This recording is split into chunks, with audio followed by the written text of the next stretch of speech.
Bonsoir à tous. Message en français destiné aux 15 millions de Français d'origine arabe, berbère, africaine et antillaise. Est-ce que vous croyez que la vie est rose en ce moment en France? Je ne pense pas. Je crois que vous aussi, vous ne pensez pas. Vous savez que le 30 juin, il va y avoir des élections capitales qui vont décider de l'avenir de 15 millions de Noirs, d'Arabes, de Berbères, de Turcs, d'Antillais, dont 8 millions d'électeurs qui aujourd'hui ne votent pas, car ils préfèrent le RSA, aller chez Lidl, aller dans un kebab ou aller dans un café plutôt que d'aller voter. Parce qu'évidemment, aller voter, ça ne rapporte pas d'argent. Mais je vais vous citer 5 exemples qui vont peut-être ouvrir votre petit cerveau et vous faire prendre conscience de la gravité de la situation. Donc je vais vous prendre 5 exemples historiques et on va jouer au jeu de la langue au chat. Let's go. Le massacre de 30 000 morts de la Saint-Barthélemy, 23-24 août 1572. Est-ce que ça vous dit quelque chose? Le massacre des Vendéens, du génocide vendéen, 200 000 morts entre 1793 et 1796. Est-ce que ça vous dit quelque chose? Le massacre de 30 000 communards et de 10 000 déportés en Calédonie, de 1871. Est-ce que ça vous dit quelque chose? Le massacre de 73 000 juifs pendant la Deuxième Guerre mondiale. Est-ce que ça vous dit quelque chose?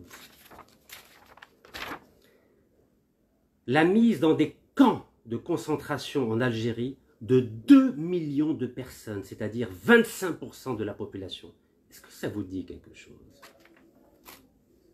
Sûrement pas. Vous savez pourquoi?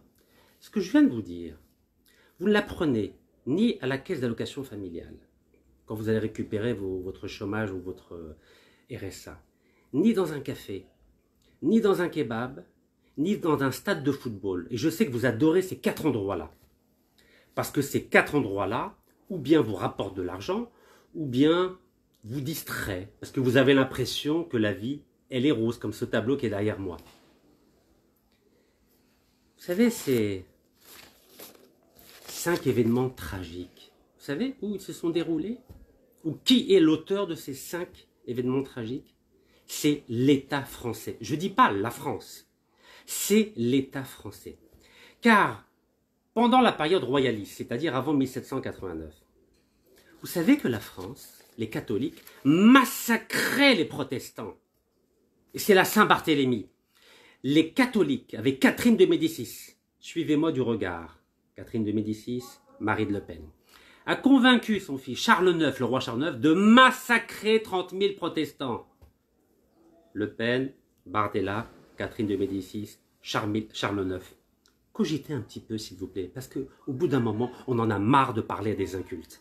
Parce que, à force de jouer les incultes, à force de jouer les gens qui disent « mais ça ne sert à rien de voter », ben vous allez voir ce qui va vous arriver bientôt. Vous savez, en Algérie, on m'a interdit de voter, on m'a interdit de faire de la politique, on m'a interdit d'ouvrir un compte en banque. La France, elle m'a interdit de faire du business à vie. Si ça servait à rien de voter, pourquoi on m'interdirait de voter? Ça veut bien dire que le droit de vote, ça a de l'importance, c'est un pouvoir. Encore faut-il en être conscient. Mais quand on n'a rien dans le cerveau, ben évidemment on n'en est pas conscient. Donc je continue. En 1572, les catholiques ont massacré 30 000 protestants. Entre 1793 et 1796, pour des raisons politiques, les républicains ont massacré 200 000 royalistes de Vendée. C'était des Français comme eux. Vous entendez ou pas? La France a massacré ses propres enfants. Saint-Barthélemy, 30 000 morts en 1572 et en Vendée, 200 000.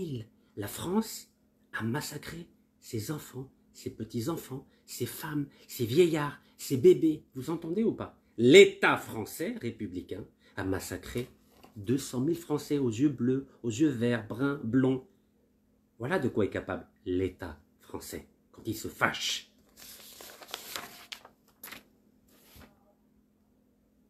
Commune de Paris, 30 000 morts. Vous vous rendez compte? La France venait de perdre la guerre contre la Prusse. Il y avait déjà 130 000 morts. Thiers, vous connaissez Thiers? Premier président de la République française, a massacré. À l'époque, on les appelait les Versaillais. Les Versaillais ont massacré 30 000 Français. Vous savez ce que ça veut dire? Les Français ont massacré 30 000 autres Français pour des raisons idéologiques. Car les communards, comme on les appelait, ne voulaient pas céder, ne voulaient pas mettre fin à la guerre contre la Prusse qui avait imposé son diktat. La Prusse et l'Allemagne. Ils ont refusé. Donc les Français ont tué d'autres Français. 30 000 morts.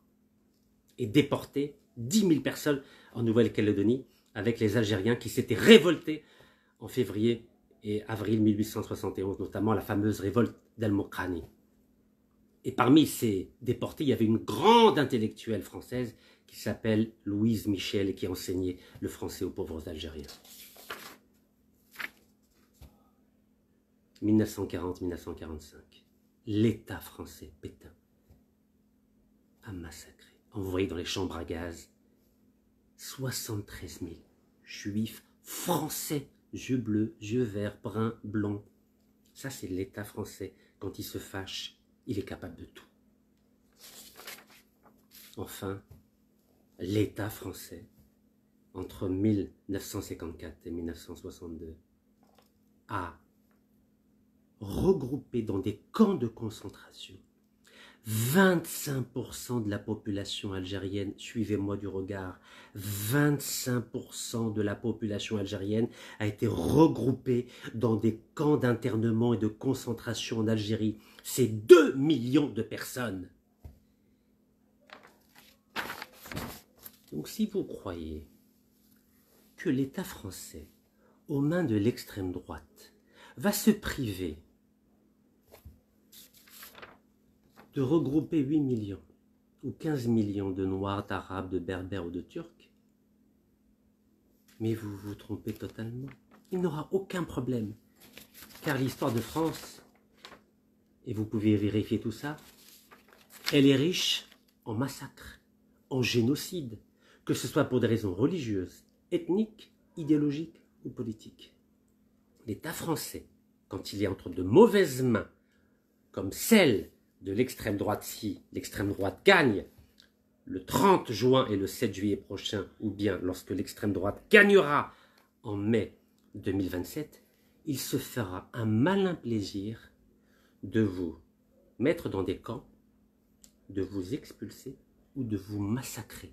Et avant ça, il va d'abord vous enlever votre nationalité française, il va vous enlever vos retraites, votre chômage, votre RSA, votre café, votre kebab, votre droit de créer une entreprise. Il va tout vous enlever et ensuite il va vous jeter à la poubelle, si ce n'est vous mettre dans des égouts, comme il l'a fait à plusieurs reprises dans son histoire. Donc si vous croyez qu'il aura un complexe à vous massacrer, vous, les Français d'origines étrangères et de couleur basanée comme moi, ou un peu plus café, ou café au lait, vous vous faites des illusions. Il n'y a ni constitution qui va vous protéger, ni loi qui va vous protéger, ni l'Amérique qui va vous protéger, ni la Russie qui va vous protéger, ni la Chine qui va vous protéger, ni vos pays d'origine qui vont vous protéger. Personne ne vous protégera. Car l'État français, quand il est entre de mauvaises mains, il est prêt à massacrer ses propres bébés, ses propres enfants, ses propres femmes, ses propres vieillards. Et il n'aura aucun complexe à vous massacrer, vous qui n'êtes ni ses enfants, ni ses femmes, ni ses vieillards, ni ses hommes. Vous êtes pour eux des Français de papier. Et un Français de papier, il suffit de signer une petite ordonnance et il n'est plus français. Voilà la réalité qui vous attend si vous, les 8 millions de Français de papier, ne votez pas le 30 juin et le 7 juillet et à toutes les autres élections. Car peut-être que vous ne vous en rendez pas compte, vous qui aimez les stades de foot, vous qui aimez les bureaux de la caisse des allocations familiales, vous qui adorez les kebabs et vous qui adorez les cafés, vous oubliez de prendre conscience que vous, les Français de papier, vous êtes les véritables arbitres de toutes les élections en France. Regardez la différence qu'il y a dans les sondages entre les intentions de vote des partis d'extrême droite et les intentions de vote du Front populaire. Il n'y a que 5 points d'écart. Vous savez c'est quoi 5 points d'écart? C'est même pas 2 millions de voix. Vous représentez 8 millions de voix. Alors je vous pose la question très clairement. Est-ce que vous voulez faire partie de la liste des génocides, des massacres qui jalonnent toute l'histoire de France? Ou alors, vous allez un peu ouvrir votre cerveau et au lieu d'aller dans un café, au lieu d'aller dans un kebab, au lieu d'aller dans un bureau d'allocation familiale et au lieu d'aller dans un stade de football, le 30 juin et le 7 juillet, vous allez aller dans un bureau de vote avec votre carte d'électeur et vous allez voter contre les partis d'extrême droite et de droite qui se sont ligués contre vous pour vous cantonner dans des camps d'internement et vous expulser et avoir plus tard pour vous massacrer. Car n'oubliez pas, le noyau du Front National, il est formé de qui? Des pieds noirs d'Algérie qui ont été expulsés d'Algérie en 1962. 800 000 pieds noirs ont été expulsés d'Algérie, ou volontairement ou involontairement. Et ce sont eux qui ont créé le Front National en 1972. Et eux, ils veulent se venger. Car ils ont été expulsés, leurs parents ont été expulsés, leurs grands-pères ont été expulsés. Et aujourd'hui, les premiers qu'ils expulseront, ce sont des Algériens, comme vous, comme moi, et ensuite les Marocains, les Tunisiens, les Maliens, les Sénégalais, les Antillais, etc., etc. Donc je vous le dis et je vous le répète, pas de stade de foot, pas de kebab, pas de café, pas d'allocation familiale. Le 30 juin et le 7 juillet, vous allez voter car vous êtes les vrais arbitres de la vie politique française à partir d'aujourd'hui.